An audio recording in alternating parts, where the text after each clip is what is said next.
Hello everyone, welcome to Hindi शिक्षा।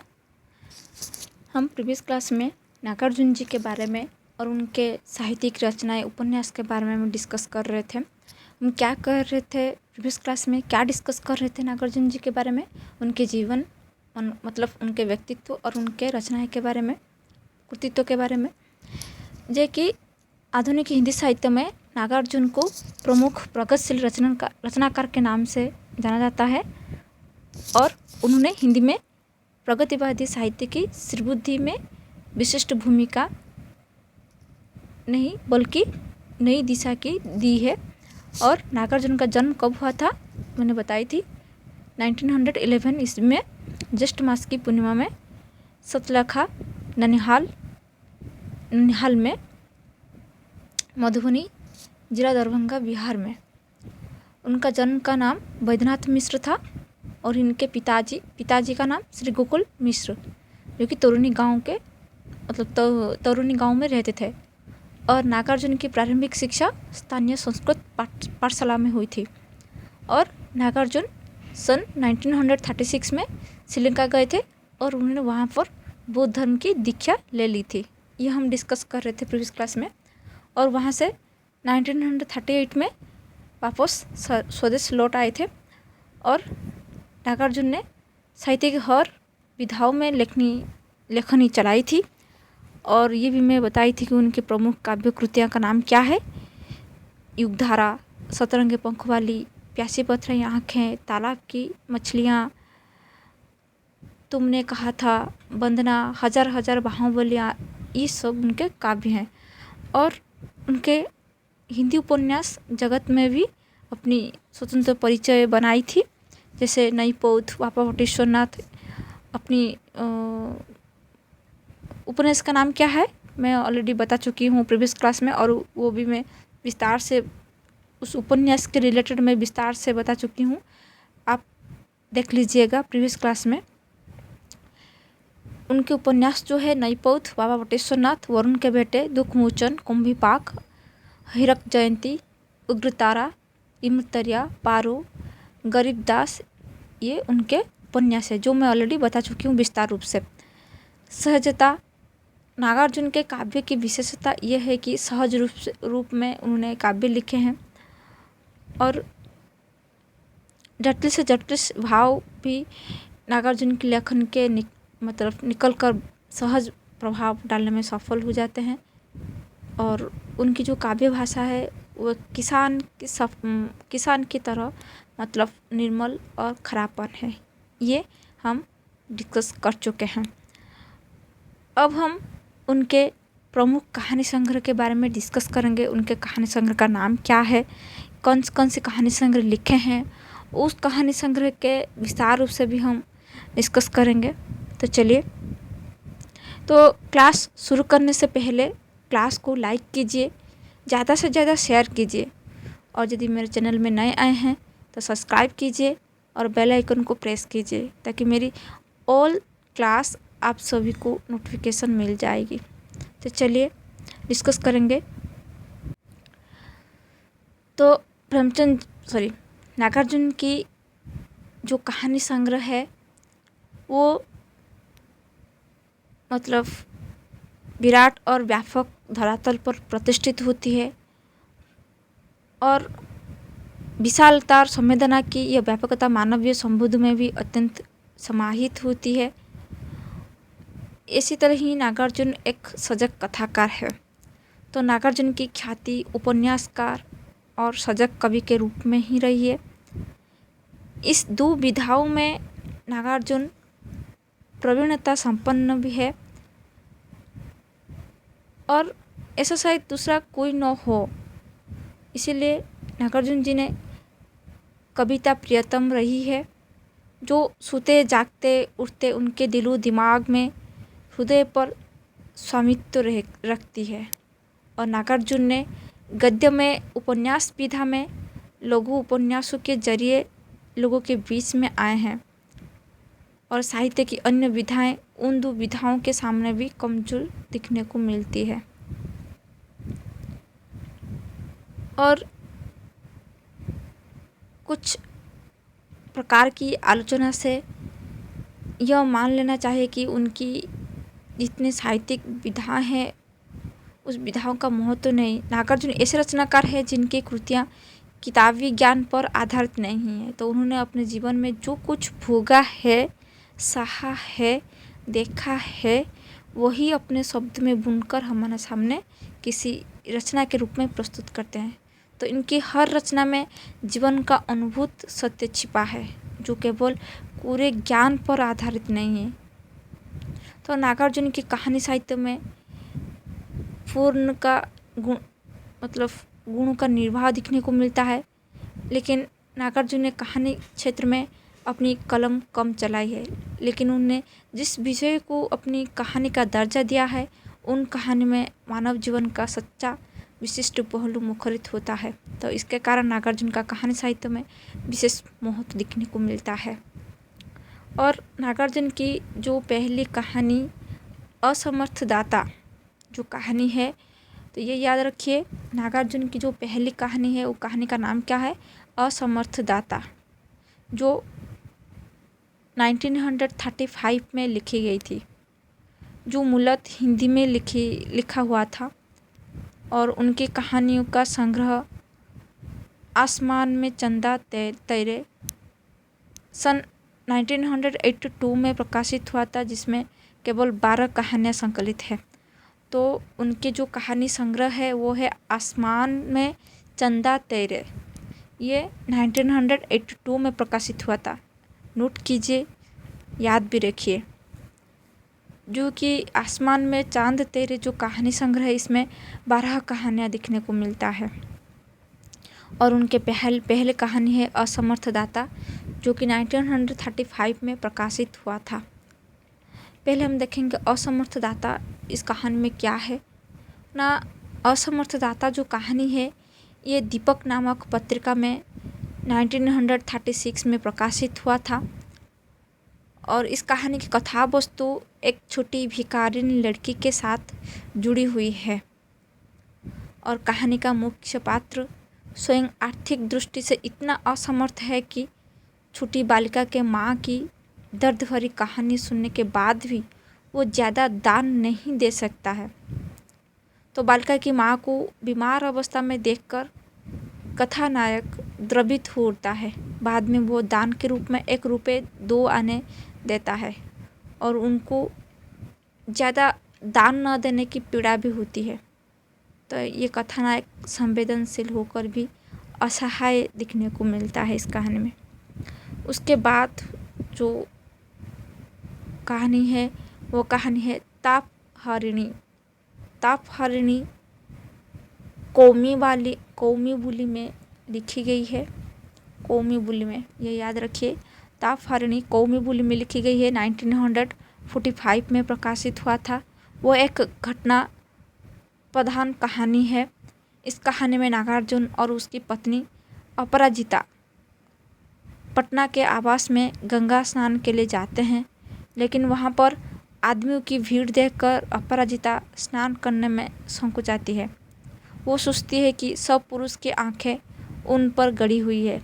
तो लेखक उसे शहरी वातावरण का परिचय देकर उनमें साहसिकता का पाठ पढ़ाते हैं। तो इसी कहानी में लेखक ने अपराजिता के मानसिक जो द्वंद्व है वो उजागर किया है।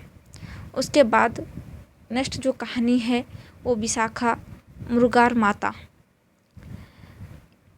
इस कहानी में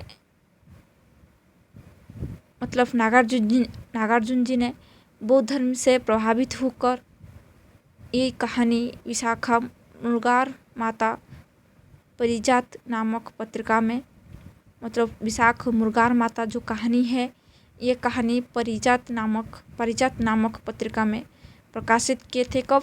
5 मई 1947 में प्रकाशित हुआ था। और ये कहानी नागार्जुन जी ने बौद्ध धर्म से प्रभावित होकर लिखे थे। और ये चरित्र प्रधान कहानी है तथा पूरी कहानी विशाख पर ही आधारित है। विशाखा पर कथ्य भी ऐतिहासिकता से जुड़ा हुआ है। विशाखा धनंजय सेठ की पुत्री है। वह मगध के धनाढ्य वणिक की संतान है। उनका विवाह श्रावस्ती के मुर्गार के पुत्र ऊर्ध्वधन के साथ होता है। विशाखा के परिवार के बारे में बताया जाए तो वो दान दक्षिणा में मानने वाला था। जब राज्य में राजकोषीय धन न रहने पर उनके परिवार से सहायता की जाती थी। तो विशाखा भगवान बुद्ध और उनके भिक्षु संघ से प्रभावित है। तो विशाखा ने गौतम बुद्ध के उपदेशों को अपने ससुर को सुनाए तो वे भी भगवान बुद्ध के प्रति आसक्त होते हैं और उन्हें अपनी पुत्र बुद्ध विशाखा को बताया कि तुम्हारी बदौलत मुझे भगवान बुद्ध के दर्शन और प्रवचन का सौभाग्य प्राप्त हुआ, अतः आज से तुम मेरी माता समान हो। तब से विशाखा मुर्गार माता कही जाने लगी। तो कहानी में पूरी जीवन की अनेक सच्चाइयाँ इसके माध्यम से उन्हें पेश किए। तो नारी की जागरूकता, बौद्ध धर्म से आस्था इस कहानी का मुख्य पहलू है। उसके बाद जो कहानी है वो है ममता, जो कि ये कहानी बुद्धो नामक किशोर को केंद्र में रखकर लिखी गई है। तो इसी कहानी की कथा वस्तु के साथ नागार्जुन का जीवन संबंधी बातें भी सामने रखती है, क्योंकि बचपन में नागार्जुन का मां से बिछुड़ने के बाद चाची ने ही पालन किया था। तो कहानी में स्त्री के महत्व का सुंदर रूप उद्घाटित हुआ है और इसकी रचना कथाकार ने 5 नवंबर 1952 में की थी, जो युगी नामक पत्रिका में प्रकाशित हुआ था। ये आपको याद रखना चाहिए कौन सी पत्रिका में कौन सी कहानी प्रकाशित हुआ था और कब प्रकाशित हुआ था और इस कहानी के पात्र कौन है और इस कहानी का मूल उद्देश्य क्या है, यह आपको याद रखना चाहिए। बुद्धू एक मातृविहीन लड़का है, लेकिन उसके रूप और संस्कार की सब प्रशंसा करते हैं और चाची ने एक दिन क्रोध में आकर एक चाट लगा दी। बाद में बुद्धू अपनी चाची के घर से निकल गया। चाची बुद्धू को खोज में निकलती है। जब बुद्धू लौटकर वापस आए तो चाची अपने पास बिठाकर खाना खिलाती है। चाची के साथ बैठकर खाना खाते समय उनको अनोखा आनंद मिल रहा था, जैसे बादल से अमृत की बौछार होती है। तो उसी तरह मातृत्व के अमृत रस का पान करने में सदैव आनंद मिलता है। उसके बाद नेक्स्ट जो कहानी है वो विषम ज्वर है, जो कि नागार्जुन की मध्यवर्गीय परिवार की संवेदनात्मक कहानी है, जिसकी रचना नागार्जुन ने गुजराती कहानी के आधार पर 5 मार्च 1955 में ही की थी, जो कि युगी पत्रिका में प्रकाशित हुआ था। दीनानाथ को कार्यालय में अतिरिक्त काम करने पर 9 रुपये ज़्यादा मिलते हैं। वो सोचता है कि इन रुपयों में से पत्नी के लिए साड़ी ले जाऊं, बच्चों के लिए खिलौने ले जाऊं या खुद के लिए नया कोट खरीदा जाए, तो फिल्म देखी जाए या खाना खाया जाए। तो इसी उधेड़ बुन में वो दिन भर भूखा रहकर अपनी स्वार्थपूर्ति के कारण बच्चों के लिए मिठाइयाँ लेकर आते हैं। तो नागार्जुन इसी कहानी में मध्य वर्ग के व्यक्ति की मानसिक अवस्था का द्वंद्व दिखाया है। तो साथ ही उनके परिवार के साथ आत्मीय उष्मा की भावना भी प्रकट की है, जो बच्चों के लिए उत्तम वात्सल्य भाव को भी उजागर करती है। तो ये इस कहानी में दिखने को मिलता है। नेक्स्ट जो कहानी है हीरक जयंती। इस जयंती नागार्जुन की एक लंबी कहानी है, जो हंस पत्रिका में प्रकाशित हुआ था। कब? 1957 में। इस कहानी में एक मंत्री की 61वीं जन्म जयंती का चित्रण हुआ है। इस कहानी में पूर्व नागार्जुन का हीरक जयंती नामक उपन्यास भी लिखा गया है, जिस व्यक्ति ने कभी गांधी बापू के आह्वान पर अपना सर्वस्व त्याग कर भारत माता के लिए समर्पित होने के लिए निकल पड़े थे, उसी व्यक्ति का स्वतंत्रता प्राप्ति के बाद चरित्र कितना आडंबरपूर्ण बन गया है। तो इसी का चित्र कहानीकार ने इसी कहानी में खींचा है। उसके बाद नेक्स्ट जो कहानी है हर्षचरित का पैकेट एडिशन, जो कि इस कहानी में नागार्जुन ने ऐतिहासिक घटना को केंद्र में रखा है। तो उन्होंने अगस्त 1956 में कहानी लिखी थी। कहानी में हर्षचरित का अत्यंत संक्षिप्त में विवरण किया गया है। नेक्स्ट जो कहानी है मनोरंजन टैक्स, ये नागार्जुन की लघु कहानी है। इनकी रचना सितंबर 1958 में हुई थी। रचना को पढ़ने का बहुत शौक है। वह तरह तरह की पत्र पत्रिकाएं, उपन्यास आदि पढ़ने में रुचि रखता है। वो जिस गांव में रहता था वो पुस्तकें उपलब्ध होना दुर्लभ था, लेकिन वो एक बुक स्टोर वाले से मित्रता करता है। ये युवक उनका हम उम्र वाला है और अपने शौक की पूर्ति के लिए अपने दोस्त को मनोरंजन टैक्स देना पड़ता है। टैक्स देना है किन्नी। उस पैसों का पान खरीद कर दोनों मित्र उसी समय खा लेते थे। रतन के लिए वो युवान मित्र उसे दत्तात्रेय के 24 गुरु में एक सिद्ध होता है। नेक्स्ट जो कहानी है आसमान में चंदा तेरे, ये जो कहानी संग्रह है, कहानी संग्रह से लिया गया है। तो आसमान में चंदा तेरे नागार्जुन की एक ऐसी कहानी है जिसमें कवि कर्म की बात और सच्चे साहित्यकार होने के लिए ध्येय का होना अनिवार्य बताया गया है। इस कहानी का पात्र पद्मानंद एक युवान कवि है। उनकी कवि प्रतिभा के साथ साथ आवाज़ भी मधुरता है। पद्मानंद किसी कवि सम्मेलन की गुटबाजी में शामिल होता है। वहाँ कवि मंडली में चला जाता है।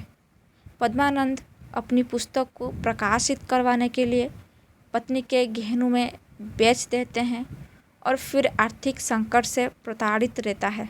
बाद में उनको जीवन का वास्तविक सत्य ज्ञान होने पर वो प्रतिज्ञा करके अपनी पढ़ाई पूरी करना जरूरी समझता है, जिससे वो अपनी आर्थिक स्थिति भी सुधरेगा और पत्नी के गिरवे रखे गहनों को भी छुड़वाएगा। इसलिए नागार्जुन ने इसी कहानी के जरिए साहित्यकार में, कवियों और लेखकों में संदेश दिया है कि साहित्य में अवतरण के लिए लक्ष्य का स्मृति में ध्यान करके उसे यथार्थ बनाए। नेक्स्ट जो कहानी है वो है भूख मर गई थी। इसमें नागार्जुन जी ने जीवन में निहित कटु सच्चाइयों को अभिव्यक्त किया है और कहानी में बस स्टैंड के नज़दीक बैठे हुए भिखारी का हृदय द्रवित मार्मिक वर्णन है।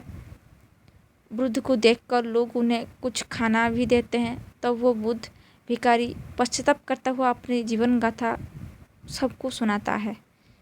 इसमें वो कहता है कि मृत्यु के बाद मैंने बहू को देह विक्रय के धंधे में पहुंचाई जिससे हमारे परिवार का गुजरान चल सके। लेकिन बुद्ध का पोता बड़ा होता है, उनको पता चलता है कि माँ देह विक्रय में धंधे में काम करती है। तो ऐसा मालूम होने के बाद वो घर छोड़कर भाग जाता है। बुद्ध भिखारी अपने पोते के जगह जगह पर ढूंढता रहता है। तो इसलिए लेखक नागार्जुन इसी कहानी में जीवन की सच्ची कटु विषमता को हमारे सामने लाए हैं और बताया है कि भूख की समस्या हद से पार हो जाने पर बहुत सारी स्त्रियों ने देह बिक्री के लिए बेबस हो जाते हैं, लाचार हो जाते हैं। नेक्स्ट जो कहानी है वो जेठा है। ये एक अनाथ बालक की कहानी है जिसके माथे से माता पिता का साय उड़ जाता है और 4 वर्ष की उम्र में पिता की मृत्यु हो गई और माँ ने दूसरी शादी करके जेठा को अकेला छोड़ दिया। माँ के उसी प्रकार के वर्तन के कारण वो अपनी माता के प्रति हृदय में नफरत की ज्वाला से जलता है। फिर भी वो अपने चेहरे पर मुस्कुराहट रखता है। उसके मुस्कुराते हुए मुख को देखकर कोई अंदाज भी नहीं लग सकता कि उसके हृदय में नफरत की आग चल सकती है। तो इसी भावना को लेकर नागार्जुन ने जेठा कहानी की रचना की है। वो अत्यंत सराहनीय है। जीवन में बचपन की ऐसी विषम भावना को, वेदना को लेकर कोई लेखक लिख सकता है जो ऐसी वेदना का साक्षात पारखी रहा हो। तो इसी कहानी युगी पत्रिका में सन 1946 में सामने आई थी। उसके बाद जो कहानी है सूखे बादलों की परछाइयाँ, ये नागार्जुन की इसी कहानी में 60-70 घरों में दर्शनपुर गांव का वर्णन है, जिस गांव में अत्यंत निम्न जाति के गरीब लोग रहते हैं। वो खेत मजदूरी करके अपना जीवन गुजर बसर करते हैं। एक बार पवन का भारी चक्रवात के कारण गांव में सभी लोगों के झुपड़ियों के छत उड़कर ढह गए थे, जो उनकी त्रासदी को अभिव्यक्त करती है। तब से सभी लोग खुले में निवास करते हैं। उन लोगों को भगवान पर आशा थी, इसीलिए कोई रात्रि में संत रविदास के पदों को गाकर भगवान के साथ अपना तादात्म्य जुड़ते हैं। ये सूखे बादलों की परछाई का कहानी का लिखने को मिलती है इस गान में, जहाँ पर लिखा गया है कि प्रभु जी तुम चंदन हम पानी, जाकी बास अंग अंग माँ समानी। ये भी कोटेशन एग्ज़ाम में आ रही है, तो देख लीजिएगा। उसके बाद नागार्जुन जी ने कई सारे निबंध भी लिखे हैं, इसीलिए उन्होंने कवि होने के साथ साथ गद्य की अन्य विधाएं भी लिखने में महारत शामिल थी। इसमें नागार्जुन के पास अपना एक विशेष नजरिया था, जो कोई भी विधा में वो लिखने की क्षमता रखता है। तो सन 1958 में राज्याश्रय और साहित्य जीविका निबंध में नागार्जुन ने यह बात अवश्य मानी है कि साहित्यजीवी होने के लिए मेहनती गद्यकार होना पहली शर्त है। दूसरी शर्त है कि मौलिकता का दम्भ झाड़कर सब कुछ लिखने के लिए तत्पर रहता है। तो नागार्जुन जी ने साहित्य की सभी विधाओं में लिखा है, जिनमें निबंध विधा में अन्य विधाओं की तरह जबरदस्त शैली का प्रयोग किया है। और नागार्जुन जी ने निबंध की विधा में लगभग 56 निबंध की रचना की है, जो नागार्जुन जी ने रचनावली भाग 6 में संकलित किए थे। इनमें कुछ निबंध को विस्तार रूप से भी दिया गया है। पहला जो निबंध है वो बुध युग की अवस्था। तो इस निबंध में बुध युग की आर्थिक स्थिति के बारे में बताए हुए समाज में सुख दुख की अवस्था को दिखाया गया है। साथ में आर्थिक संपन्नता से जुड़े उद्योग धंधे कौशल देश में फैले थे, उनका वर्णन भी दिखने को मिलता है। सभी लोग अपने अपने क्षेत्र में जुड़े व्यवसाय में कार्यरत हैं। लोगों धन संपत्ति की दृष्टि से सुखी संपन्न है। ये बुध युग की अवस्था निबंध में दिखने को मिलता है। नेक्स्ट जो निबंध है वो है कैलाश की तरफ। मतलब इस शीर्षक से पता चलता है कि निबंध में कैलाश शिखर का वर्णन हुआ है, शिखर का सौंदर्य आदि का चित्रण भी हुआ है। जयशंकर प्रसाद, सुमित्रानंदन पंत की तरह नागार्जुन ने सौंदर्य को देखने समझने की सही परख विद्यमान है, जो इसी निबंधात्मक यात्रा वर्णन से अंदाज लगा जा सकता है। उसके बाद जो निबंध है मृत्युंजय कवि तुलसीदास, इसमें तुलसी राम काव्य के महत्व को स्वीकार किया गया है तथा तुलसीदास के व्यक्तित्व को उभारा गया है। तुलसी के राम काव्य जो है रामचरितमानस की यह विशेषता है कि वो हिंदी की भाषा में ही नहीं अन्य भाषाओं में भारतीय तथा विदेशी विद्वान भी प्रभावित होते हैं। जब तक भारत का अस्तित्व है और पृथ्वी का अस्तित्व भी है, तब तक तुलसी के रामचरितमानस के दोहे और चौपाइयाँ समस्त जन समाज में धार्मिकता के साथ साथ मानवता रूपी अमृत का सिंचन करती रहेगी और तुलसी की कीर्ति भी उनसे जुड़ी रहेगी। इसीलिए नागार्जुन उन्हें मृत्युंजय महाकवि की संज्ञा से नवाजते हैं। उसके बाद जो निबंध है वो है अमृता प्रीतम। ये निबंध ने पंजाबी काव्यधारा में अनेक कवियों में प्रतिनिधि कवि के रूप में अमृता प्रीतम की प्रशंसा की गई है, जो वंदनीय है। अमृता प्रीतम ने सन 1935 में पंजाबी साहित्य के जरिए लोगों के बीच में आई थी। अमृता जी के पिताजी संस्कृत, हिंदी, उर्दू, फारसी के ज्ञाता थे। साथ ही ब्रजभाषा और पंजाबी भाषा में भी काव्य रचना करते हैं। बचपन में अमृता के माता का अवसान के बाद पिता ने उनका पालन पोषण करके एक उच्च साहित्यकार कवियत्री बनाने का विशेष संस्कार भी दिए थे। और अमृता प्रीतम ने 12 काव्य संग्रह का भी प्रणयन किया है, जो कि मतलब इसके अलावा उपन्यास, नाटक, लोकगीत आदि में भी प्रीतम जो को विशेष रुचि दिखने को मिलता है। राहुल सांकृत्यान नागार्जुन दोनों के बीच आपसी स्नेहिल रिश्ता था। दोनों एक दूसरे का मान सम्मान रखते थे और नागार्जुन की राहुल जी के प्रति गहरी आस्था है, निष्ठा है और आत्मीय भाव भी था। नागार्जुन ने राहुल जी के प्रति एक सच्ची सहानुभूति दिखाते हुए अनेक विध पड़ावों को अपने आलेखों के माध्यम से अभिव्यक्त किया है। जैसे राहुल जी, उनका साहित्य और व्यक्तित्व राहुल संकीर्तन, विलक्षण राहुल आदि नागार्जुन के शब्दों में लिखा गया है। अकेले राहुल ने हिंदी संसार को उतना अधिक दिया है जितना 10 साहित्यकार भी नहीं दे सके। तो सहज श्रद्धालु हमारी भारतीय जनता अपने राहुल बाबा के नाम पर हमेशा माथा झुकाती रहेगी। उसके बाद भ्रष्टाचार का दानव। इस निबंध में नागार्जुन जी ने भ्रष्टाचार की बड़ी पर्दाफाश किया है, जो कि भ्रष्टाचार को उन्होंने दानव की संज्ञा दी है, जो वास्तव में सही बनाने के लिए देश की छोटी छोटी संस्थाओं से लेकर बड़े बड़े उद्योगों, धंधे तथा संस्थाओं में व्याप्त भ्रष्टाचार की तरफ इशारा किया है। और भ्रष्टाचार का दानव जो है, इसमें नागार्जुन कहते हैं कि भ्रष्टाचार न आक्रोश से आया है, ना पाश्चात्य की देन है, वो तो हमारी धरती पर फैली हुई व्यवस्था में अराजकता का परिणाम मात्र है। ये भ्रष्टाचार हमारे समाज से ही जन्म लेता है, बाद में अनेकों जगह पर पनपने लगता है। नेक्स्ट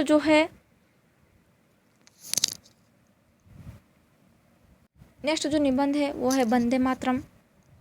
इस निबंध में राष्ट्रीय एकता की भावना का उदात्त रूप प्रस्तुत किया है और उन्होंने बताया कि ये 2 शब्द सामान्य नहीं है बल्कि वो असामान्य है।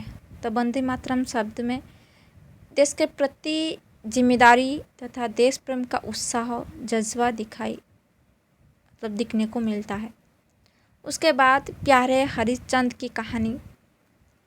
इस निबंध में लेख में नागार्जुन ने एक नामी प्रतापी राजा और निर्दोष साहित्यकार भारतेंदु हरिश्चंद्र के व्यक्तित्व एवं कृतित्व का विवरण करते हुए कहा है कि भारतेंदु केवल 30 वर्ष की उम्र में भारतेंदु की गौरवयुक्त उपाधि से सम्मानित हुए थे। उनके व्यक्तित्व के मुख्य पहलू बताते हुए नागार्जुन लिखते हैं कि जीवन और साहित्य को एक दूसरे से जुड़कर दोनों को समृद्ध बनाने वाले भारतेंदु का जीवन और कृतित्व दोनों ही अमर है, तो इंदु की तरह प्रकाशमय भी है। और नागार्जुन ने निबंध के विषय में भी अनेक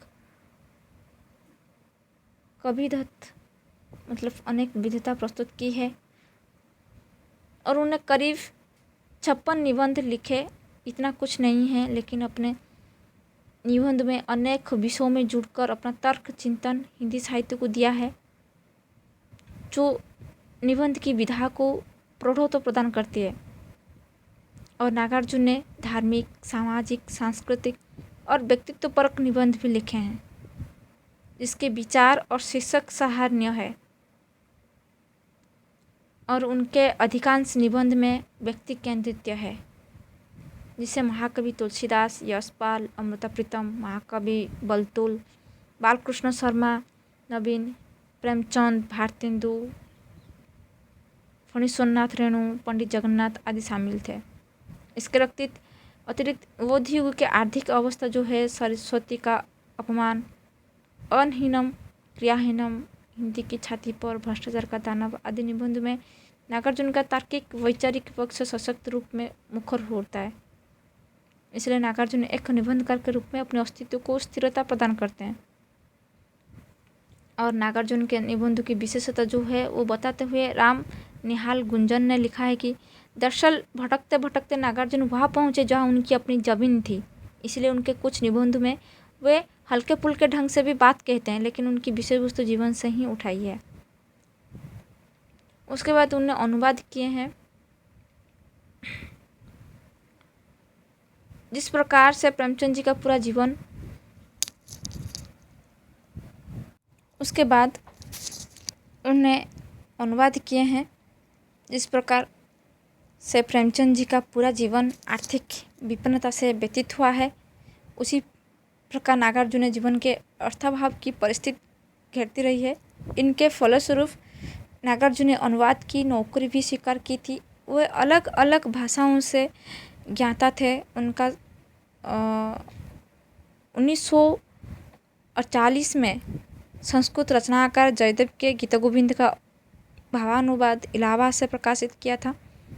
और गुजराती भाषा में भी कन्हैयालाल मणिक्कलाल मुंशी के उपन्यास पृथ्वी वल्लभ का सफल अनुवाद सन 1954 में प्रकाशित हुआ था। और संस्कृत के महाकवि कालिदास की प्रथम रचना जो है मेघदूत, वो एक खंडकाव्य है जो कि 1956 में भावानुवाद किया गया था। और शरतचंद्र के 2 उपन्यास है ब्राह्मण की बेटी और देहाती दुनिया, ये सफलतम अनुवाद हुआ था।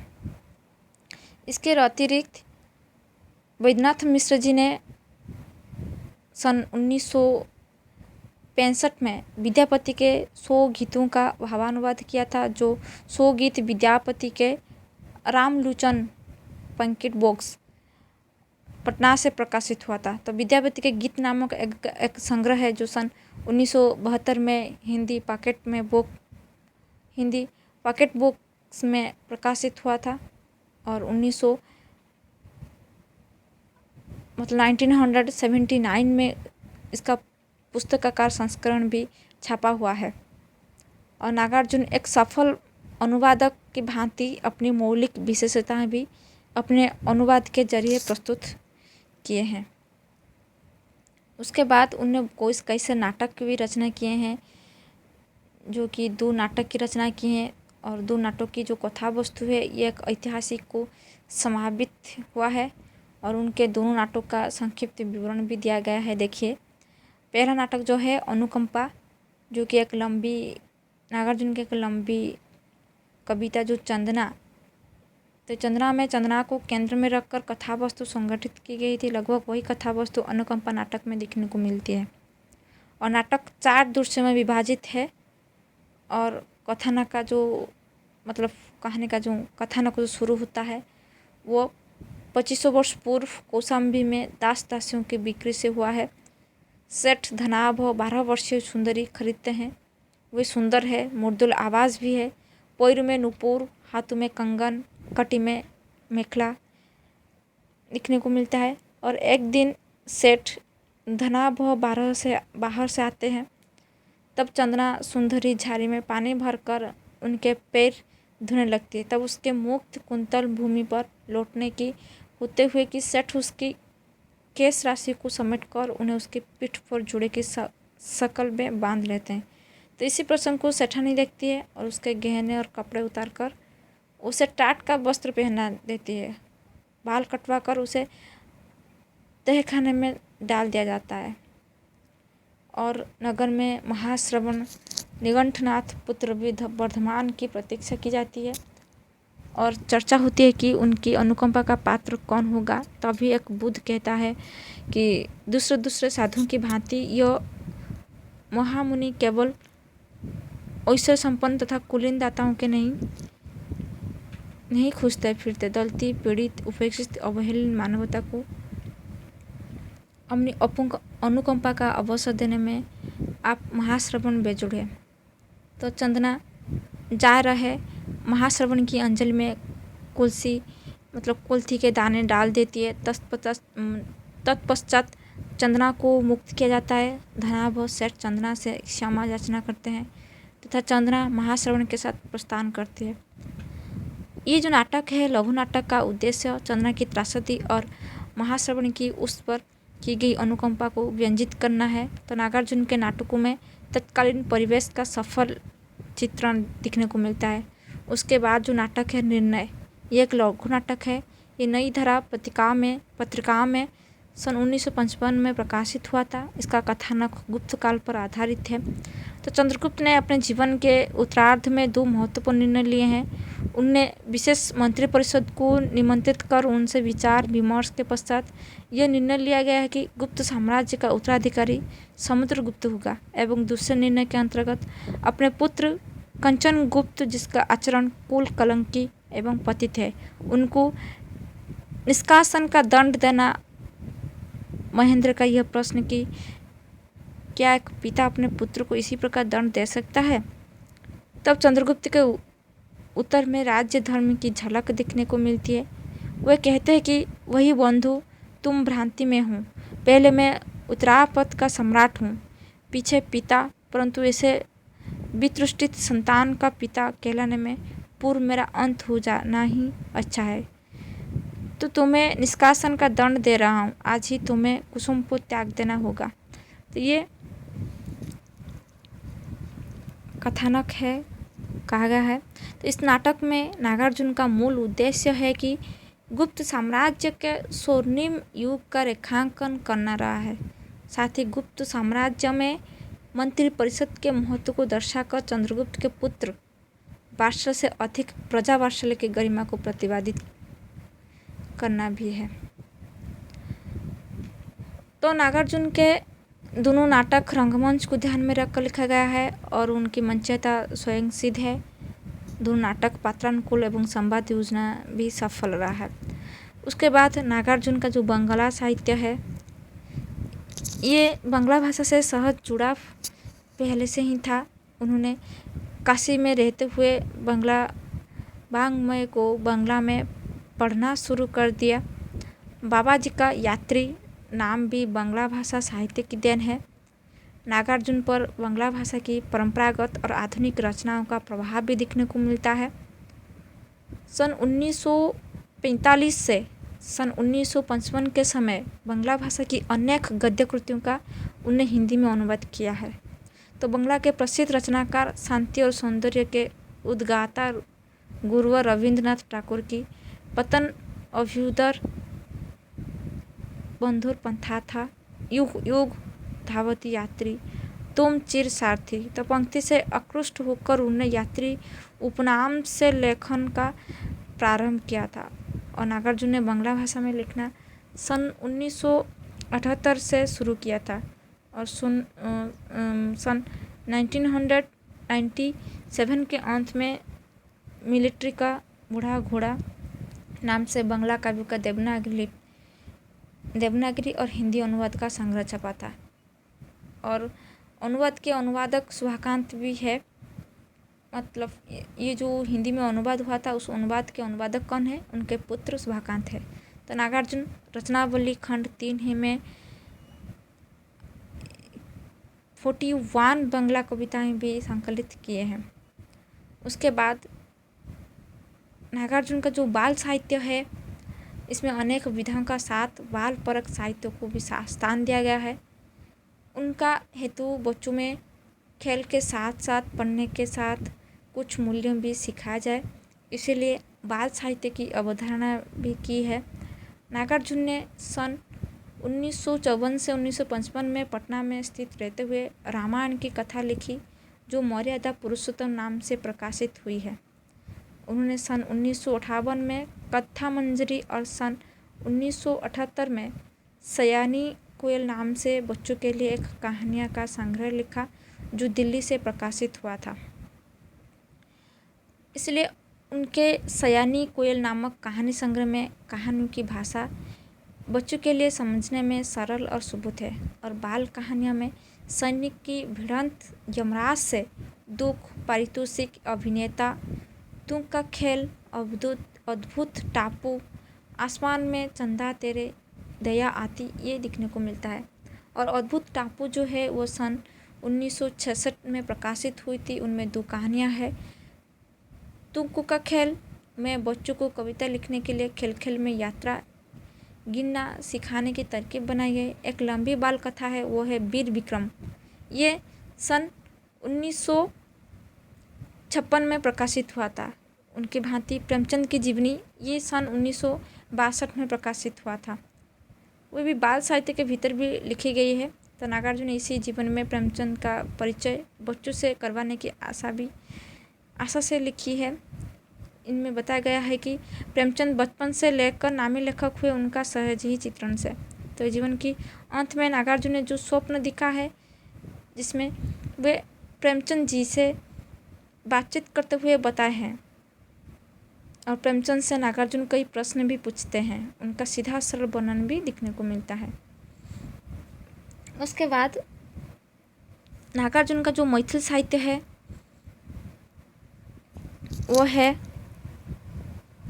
उसके बाद उन्होंने जो मैथिली साहित्य लिखे हैं, ये प्रगतिशील हिंदी कविता के देवदार नागार्जुन जी ने अपनी मातृभाषा मैथिली में विद्यानाथ मिश्र यात्री के नाम से ख्यात है।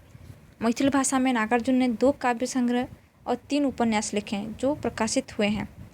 उनके 2 काव्य संग्रह है चित्रा और पत्रहीन नग्नगाछ, जो कि मैथिली काव्य संग्रह में स्थान प्राप्त किया है, ये याद रखिए। चित्रा नामक जो काव्य संग्रह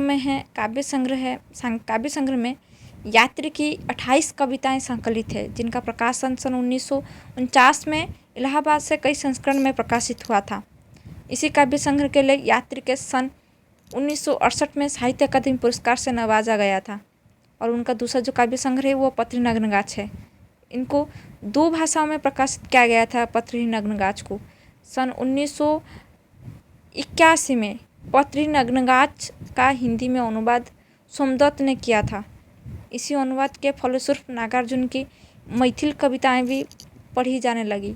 ये बात समझकर सोमदत्त और शुभकांत ने नागार्जुन की असंकलित अप्रकाशित 52 कविताओं का संकलन करके पक्का है यह खटल मैथिली काव्य संग्रह में प्रकाशित किया था। पक्का है यह खटल, यह काव्य संग्रह मैथिली भाषा में। तो नागार्जुन रचनावली भाग 3 में पक्का है यह कटहल के सिवा अन्य 23 कविताएं असंकलित श्रेणी में है। तो नागार्जुन ने सन 1929 में मिथिला मासिक पत्रिका में मैथिली भाषा के प्रसिद्ध रचनाकार पंडित मुरलीधर झा के अवसान पर शोक ध्वनि शीर्षक के अंतर्गत शोक श्रद्धांजलि नाम से एक रचना छपी थी, जो विद्यानाथ मिश्र की विद्यार्थी अवस्था की प्रथम मैथिली काव्य रचना है। उनकी मैथिली कविताओं के तहत वैदेह उपनाम देखने को मिलता है। उसके बाद नागार्जुन का जो संस्कृत साहित्य है, तो नागार्जुन जी ने हिंदी, मैथिली, बंगला भाषा की तरह संस्कृत भाषा में भी अनेक काव्य लिखे हैं। वो क्या है, देश दशकम, श्रमिक दशकम, कृषक दशकम नामक 3 काव्य संग्रह लिखे हैं। और 18 कविताएं, संस्कृत की 18 कविताएं भी रचनावली भाग 3 में संकलित है। उनकी जो कविता है हिंसा, महिमा, फागिभूति, चश्मा शाही हेमी, पार्वती, सीते बीतस्ता, चिनार स्मृति, डलझील, भारत भवनम, तिलोचन त्रिकम, महामुनि, देश दशकम, डालरा, सरस्वती, गुरुकृपा, कुमार लीला, गोविंदाओ मतलब गोविंदाय नमो नमः, ये सब उनके संस्कृत साहित्य।